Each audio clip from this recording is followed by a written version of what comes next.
d'investissement immobilier, bienvenue dans cette nouvelle vidéo. Nous allons voir aujourd'hui pourquoi il est bon d'investir dans l'immobilier.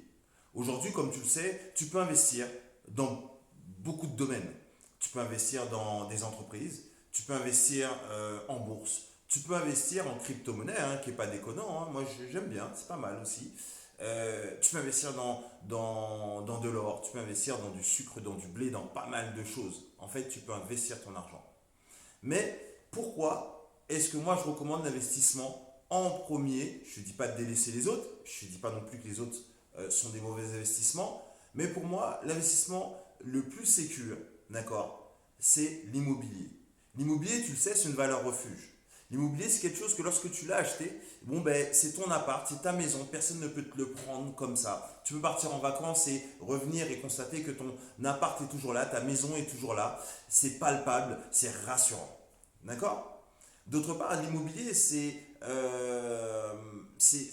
un bien qui a de la valeur et que plus souvent que rarement, d'accord, alors je ne dis pas tout le temps, et que c'est une loi immuable, mais plus souvent que rarement, l'immobilier prend de la valeur au fur et à mesure des années.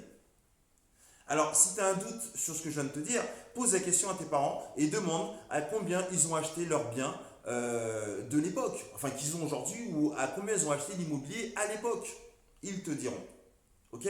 Comprends bien que le prix de l'immobilier en France a systématiquement évolué au fur et à mesure des années. Ok? Donc, je pense que rien que pour cette raison, d'accord, en sachant que tu pars d'un point A et que 10 ans, 15 ans après, 20 ans après, ton bien coûte beaucoup plus cher, c'est déjà un bon point. D'accord? Alors, d'autre part, faut noter que tu te construis un patrimoine. D'accord? En achetant de l'immobilier, bon, ben, tu optimises pour l'avenir. D'accord? Soit tu prépares l'avenir de tes enfants, si tu en as, ou si tu en auras un de ces quatre, certainement. Donc, soit tu optimises ton avenir et celui de tes enfants. D'accord? Parce que moi, je suis père de famille. Et en tant que mon père de famille, il était important pour moi de prévoir cela. Ok? Donc aujourd'hui, mon fils, il a que 8 ans, mais lorsqu'il aura 20 ans, 25 ans, eh ben, les appartements seront payés. D'accord? Et il en fera ce qu'il voudra avec. En tout cas, il aura déjà un toit sur la tête. Ça, c'est un besoin physiologique. D'accord? Avoir un toit sur sa tête. Ok? Après avoir mangé, s'être habillé, ben, il faut se loger. D'accord? Donc, déjà, j'aurais répondu à ce besoin physiologique. Je pense que avoir un toit sur sa tête, on aurait pu, sans trop s'écarter, mais l'intégrer dans la pyramide de Maslow, à quel point c'est important. Ou il a une valeur patrimoniale. D'accord? Il a une valeur patrimoniale. S'il voudra le revendre dans ce qui sera grand et se lancer dans autre chose, s'il a besoin d'un capital pour lancer un business ou quoi qu'est-ce, bref, ou qu'il ait une vie meilleure en tout cas. D'accord? C'est un sujet qui me tenait à cœur. Et grâce à l'immobilier, bon ben, c'est quelque chose que je suis en train de réaliser. D'accord? J'ai optimisé l'avenir de mon fils. Je sais que, bon ben, moi je sais comment j'ai démarré. D'accord? J'ai quitté Guadeloupe, j'avais 19 ans, je suis arrivé en région parisienne. Bon ben voilà, j'ai travaillé pour avoir un peu d'argent en poche. Ok? Donc je dis, bien sûr, mon fils a travaillé aussi, mais à 20 ans, lorsqu'on pèse 150 000 euros, la valeur d'un petit appart, c'est pas mal. Ok?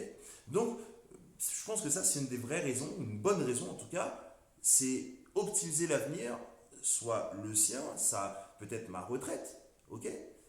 Ta retraite, tu vas travailler de longues années, d'accord? Arrêter à 65 ans, éventuellement, et tu as investi dans un appartement qui a été financé par une tierce personne pendant 15 à 20 ans, voire plus, bon, ben, tu pourras éventuellement avoir une retraite plus sympathique, te faire plaisir, faire peut-être même le tour du monde, etc. etc. Ok, voilà à quoi ça sert d'investir dans l'immobilier.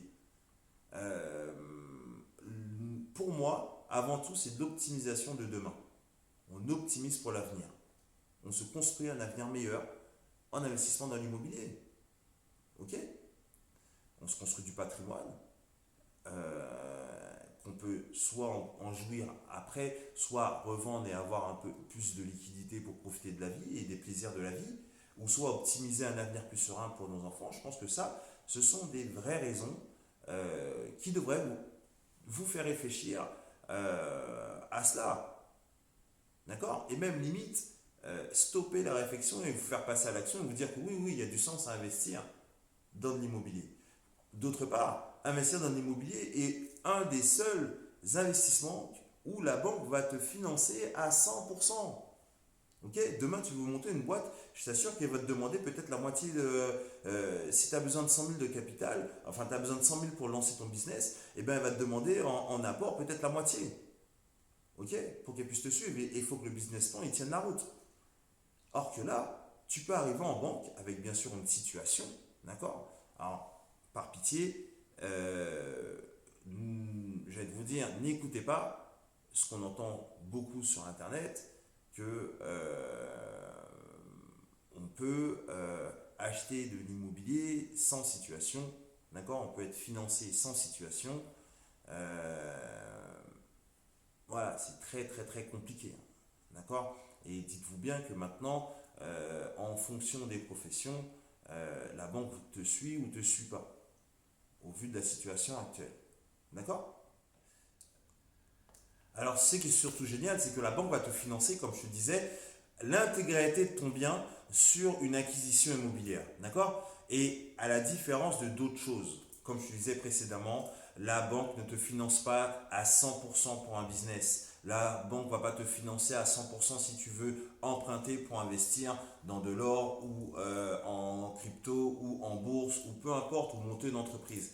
D'accord? Donc, retiens bien ça que en utilisant correctement les leviers bancaires, bon, ben, tu peux te développer un parc immobilier et en ayant été financé à 100% par le système bancaire. Donc je trouve ça top. Bon, je pense que tu l'as bien compris. Moi, j'invite et je te recommande fortement, si ce n'est pas déjà le cas, à investir dans de l'immobilier. L'immobilier, peu importe, même si c'est uniquement pour ta résidence principale, si franchement faire de la rentabilité locative, avoir un parc locatif, c'est pas ton projet et je respecte à 200%. Mais je t'invite vivement à investir dans tes propres murs. Vaut mieux être propriétaire que locataire et vraiment sans critique, mais finalement un locataire paye un loyer à fond perdu, un propriétaire rembourse un bien qui à un moment donné sera fini de rembourser et donc ben, de façon patrimoniale eh ben, aura une valeur. D'accord?